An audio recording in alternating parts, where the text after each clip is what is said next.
بسم الله الرحمن الرحيم. الحمد لله رب العالمين، وبه نستعين على أمور الدنيا والدين، وصلى اللهم وسلم على سيدنا محمد وعلى آله وصحبه أجمعين. أسعد الله صباحكم ومساءكم ولياليكم أينما كنتم وحيثما حللتم. ولا الله الصومالي ملك شوكتان بإله سبحانه وتعالى إذا ما يلو عدي اللي بنبك الله كقادو عدي دن الله وفي انت باهنا الله داقو انت بكت الله بكسيو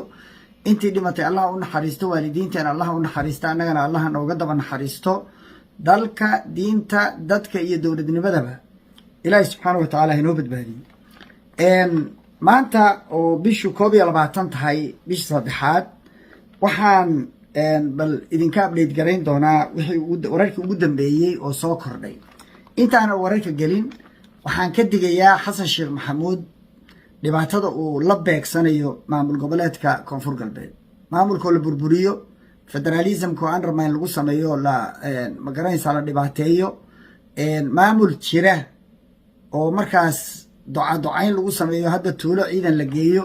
waxaasi waa mooryaannimo, ma aha shaqo dowladnimo. ceebtii iyo fadeexadii ka dhacday raas kamboni mid ka foolxun baa ka dhacaysa.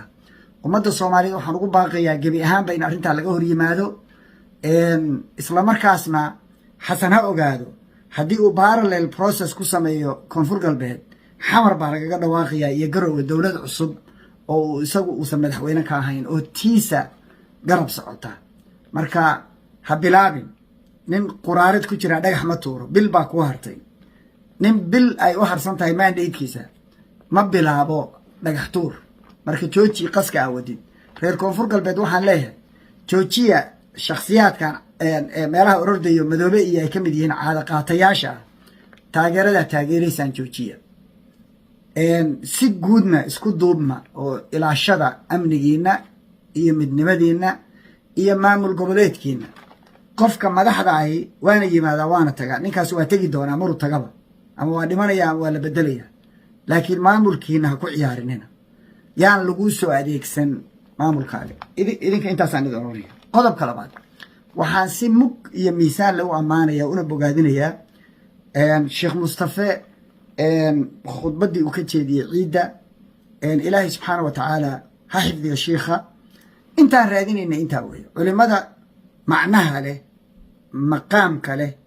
ummadda dhexdeeda miisaanka ku leh, arrimaha daruuriga ay tahay in laga hadlo waa inay ka hadlaan, waa inaysan marti ka noqon siyaasadda. siyaasaddu waa waxa ugu muhiimsan, waa meesha ay ka dhimanayso ummaddu ama ka noolaanayso. in looga cararo ciyaal suuq wada jawaasiisa, sidii kuwa hadda lahaa biyaa lasoo baryaa oo la iisoo sheegay oo aan xogo ku helay in waxa lasoo baryay ay ahayd jaajuusnimo. kuwa wariyayaasha ah oo meelaha ka qaylqaylinaya mid yaroo aan aad uga naxay hadalkiisa iyo qoraalkiisa. Erdogan buu caayaya kadib markii Erdogan uu Netanyahu ku sheegay terrorist, buu leeyahay Erdogan waa mujrim. bal ilaahay ma gurteer wiilka yarka ah waxaan islaa waa madax furan yahay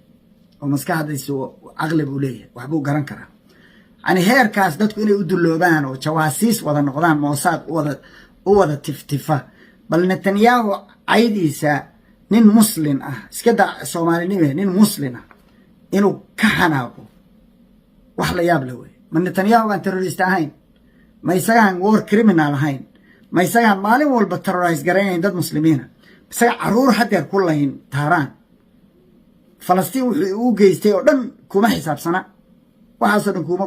dadku saasay u dhimanayaan. shuyuukhda culimada waxaan leeyahay haddaa ka aamustaan dadka saasaa loo iibsanaya. dadku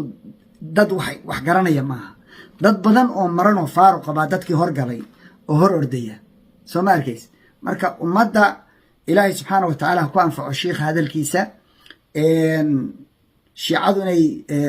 madhab ahaan aan iskhilaafsannahay annagu sunnada I agree, laakiin yani in loo sawiro ama laga sheekeeyo dhibaatooyinkiina soo maray oo iyaga iyo annaga dhexdeenna wixii ahaa laga sheekeeyo lagu celiyo wax macnaa ma kordhinayso. in la yidhaahdo laba daran mid doorana maaha. dad muslimiina weeyo laa ilaaha illa allahu muxamad rasuulullah leh. khaladaad kuwa sunniga ah oo aan inagu sunnada la wadaagno oo khaliijku uu ka mid yahay, kufriyaad iyo gaalnimo iyo Epstein bay wada wataan iyo kulligood Abraham Accord. maxaa ka liita iyaga? qola aan wax khariban iyo caqiido khariban lahayn ma jirto. sunniga waxa ka buuxa kuwa caqiida ahaan aaminsan dadkii badar ku dhintay inay hadda nool yihiin oo joogaan oo marmarayaan dhulka oo qaar aaminsan in ilaahay la xaajeystaan oo xataa ay la diriraan oo awood u leh inay ilaahay maaragtay maqaadiirtiisa wax ka bedelaan marka meel walba khuraafaadka iyo khaladku waa jiraa dad muslimiina oo nebi maxamed sallallahu alayhi wasallam diintiisa haysto quraankeena haysta oo la weerarayo Israa'iil iyo Yahuud ay weerarayaan iyo Mareykan cadow ah weeye marka in la garab istaago waa daruuri waxaan aad uga helay kalimaadka muhiimka ahna ah reer waqooyigana ay daruuri tahay inay isha geliyaan war madax iyo majo cuqaal iyo isimo shuyuukh iyo culimo iyo waxgarad aynu intay isu nimaano aynu wax dhibaato hadda aan inoo ahayn oo aanan shuqul ku lahayn aanan soo jiidan dagaal aan ina khusayn inaanan gelin oo dhibaato aanan shuqul ku lahayn aanan faraha la gelin aan u baahannahay hadalkaas hadal caqli iyo cilmi iyo xikmad ku dhisan way hadalka loo baahan yahay waa hadalka dadkan madaxda noqday oo wada tiftifka ah kulligood jawaasiista ah oo wada iibsan inaan ummadda masiirkeeda looga harin lagu qabsado leeyahay war u kaadi tan naga dhaaf tan u kaadi tan dhib baa ka imaanaya dadka xukamada iyo cuqaladu iyo culimadu inay la taliyaan maamulka iyo talada dadka haya ayaa daruuri iyaguna inay dhageystaan way oo ay maqlaan warka kelmadda inta markaan kaga gudbo waxaad aragteen Trump iyo Israa'iil oo ku bootaynayo ku faanaya inay ka guuleysteen Iran inay gabi ahaanba tirtireen maalin walba marka 10 cusub baa soo baxaya 4,000 kilomitir madfac gaariya la rido sijiil la yiraahdo waxa lagu riday Diego Garcia jasiirad ku taala 4,000 kilomitir meel ka fog Iran oo uu Mareykanka u ogolaaday Ingiriisku inuu isticmaalo Ingiriiska iskale baysaskooda ku yaal bays Mareykan leeyahay ku yaal bayskiisa inuu isticmaalo oo kaga duula Iran laba madfac baa lagu riday midna waa la qabtay midna waa dhacay bay leeyihiin oo meel dhaxo ku dhacay hay tahay waa 10 cusub 4,000 kilomitir waxa la xaqiijiyay Faransiiska iyo Jarmalka iyo Rome Talyaaniga intaba inuu gaari karo wadamada Yurub oo dhan marka Israa'iiliyiintii baa wadwado bumbuurinaya waa la idin soo gaari karaa kaalay nimanka noogu tago nala baabiyo oo idinku waa soo gaari kartaane maanu idinka idin baabiino America waa soo gaari kartaa America ma la dirirno China waa soo gaari kartaa Japan Korea kulli waa soo gaari karaan maan iyagana la dirirno waa aqli xumo haday idin soo gaari karaan miyay idin soo tuuriyeen maya amaan ma idin siiyeen ha idinkuna amaan siiya Yurubiyaanku inay isxakameeyeen faa'iido ugu jirtay qaarkood waxay leeyihiin anagu difaacba ma lihin bacirka ah waxba weerari karnaa laakiin hadii waxna la ku soo tuuro madaafiic lagu qabto ma haysano marka xaaladdu waa xunta taas marka waxay noqotay game changer 10 cusub oo loo diray dadkii Iran lahaa waa baabi'inay iyo waa tirtirnay waxa kale oo ajiib ah nuclear site-ka Iran baa la duqeeyay waxay kaga Israa'iil baa duqeysay waxay iyaguna duqeeyeen Dimona Iran Israa'iil meesha nuclear-keedu yaala bay duqeeyeen Israa'iil waa qiratay waxay sheegteen dad badan inuu ku dhaawacmay waxa la yaabay waxay dhaheen 39 qof ilaa 47 qof baa ku dhaawacmay wax dhimashay ma jiraan oo 39 ilaa 47 maxay tahay waris ma 47 mise waa 39 muxuu yahay lambarka noocaas ilaa intaas يعني وبين عد ولا قرني قفنا كمان ديوان وهكذا لا تقيي مقالة لي الأعراض وحنا لبضة بقري إسرائيل تايمز أوف إسرائيل وحليه تضبط سيح آد وطرن داوع خطر إياه جاري دازن اسمورنا داوع يكلا جاري دازن اس ودرسينو لبيه طبنه هل لبيه طبناد ماها معناها داد كبدن أفر يلباتن دازن اسمرك اللي يرادو وصدن يلح يوحي كسي بدن با iyaguna ku dhaawacmay labada meelood ba dhaawac aad u khariban ba ka gaaray isku dhaxyaa ka dhex bilowday Israa'iil gudaheeda waxa la xaqiijiyay laba qodob IDF inay investigation ku bilowday kuwa cirka difaaca oo ay leeyihiin waxa laga yaabaa qaarkood inay la shaqeynayaan Iiraaniyiinta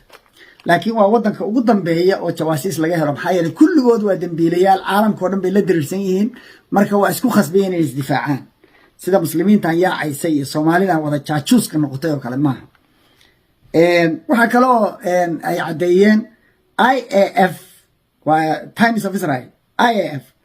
difaaca cirka Israa'iil inay cluster bombka marka lagu soo tuuro khuraamshaarka madaxyada badan noqonaya marka lagu soo tuuro inaysan tooganayn si ay u safe gareeyaan oo u dhaqaalaystaan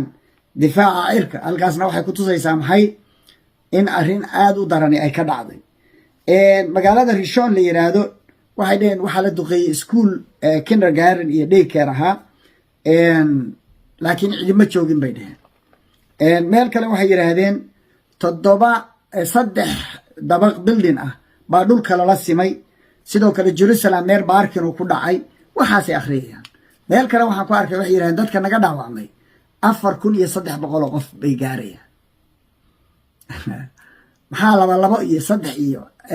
inta la isku dardaray 4000 ka dhigay maxaa u sheegi weydeen dadka inta tirada leh xagee dadka lagu aaway dadkii dhintayse inta markii la dhaawacay imisa dhiman karta inta qof baa dhiman karta aaway dadkaas lama hayo marka arintaas labada qodob hadda aan sheegay Diego Garcia beegsashadeeda iyo nuclear site-kii kale loogu jawaabay precision guided missiles meeshii loogu talagalay duqeynaya isla markaasna aan qaarkood difaac u qaban karin sida khuraamshaar oo ay qirteen iyagu inaysan kuba ridayn sababta qaban maayo iyo mid kale Fatax 1 iyo 2 oo dabaalanaya u googoynaya madaafiicda lagu soo rido waxay bedeshay wixii laga sheegay oo beenta ah waxa kale so far la sheegay dhowr iyo 20 diyaaradood oo isugu jira diyaarado caadi ah iyo diyaarado magaranaysa waaweyn iyo kuwa drone ah oo midda ugu yar ay 60 milyan tahay 57 milyan oo dollar ay tahay in laga soo riday Mareykanka iyo Israa'iil so far marka difaac ma jiro iyo waxaas oo diyaarada waa la daadiyay ilaa 35 xataa la beegsaday oo lagu dhuftay waxa la burburiyay 7 xabo oo KC-135 diyaaradaha waaweyn xamuulkana qaada hawadana gaaska ku siiya diyaaradaha ayaa 5 iyagoo Sacuudiga dhex yaalana la burburiyay labana hawada laga soo riday iyagu waxay dhaheen labadooda iyaga isku dhacay iyo friendly fire bay ahayd iyo diyaaradii F-35 ka waxay dhaheen way degtay dhaawac baa gaaray laakiin way degtay near miss baa ku dhacay dhaawac pilotkiina waa stable pilotkii dhaawac weyn baa gaaray diyaaradaha ugu badan oo laga riday waa MQ-9 oo midiba 57 milyan systemkeedu uu yahay kharash ahaan 12 xabay qirteen in laga riday qaar baa xataa la qabsaday oo laga qabsaday Israa'iilna intoo kale laga riday waxa kale oo la yaab leh shalay waxa laga qaaday cunaqabatayntii officially shalay 20kii bisha ayay bilaabatay waxay ka helaysaa baa la yiri 14 bilyan oo dollar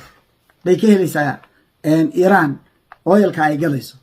most likely waxay ku gadaysaa lacagta la yuan dollars petro yuan marka meeshii petro dollars ka ay bay la dagaalamaysaa waxa kale oo aan yaana wadiidin sheegnay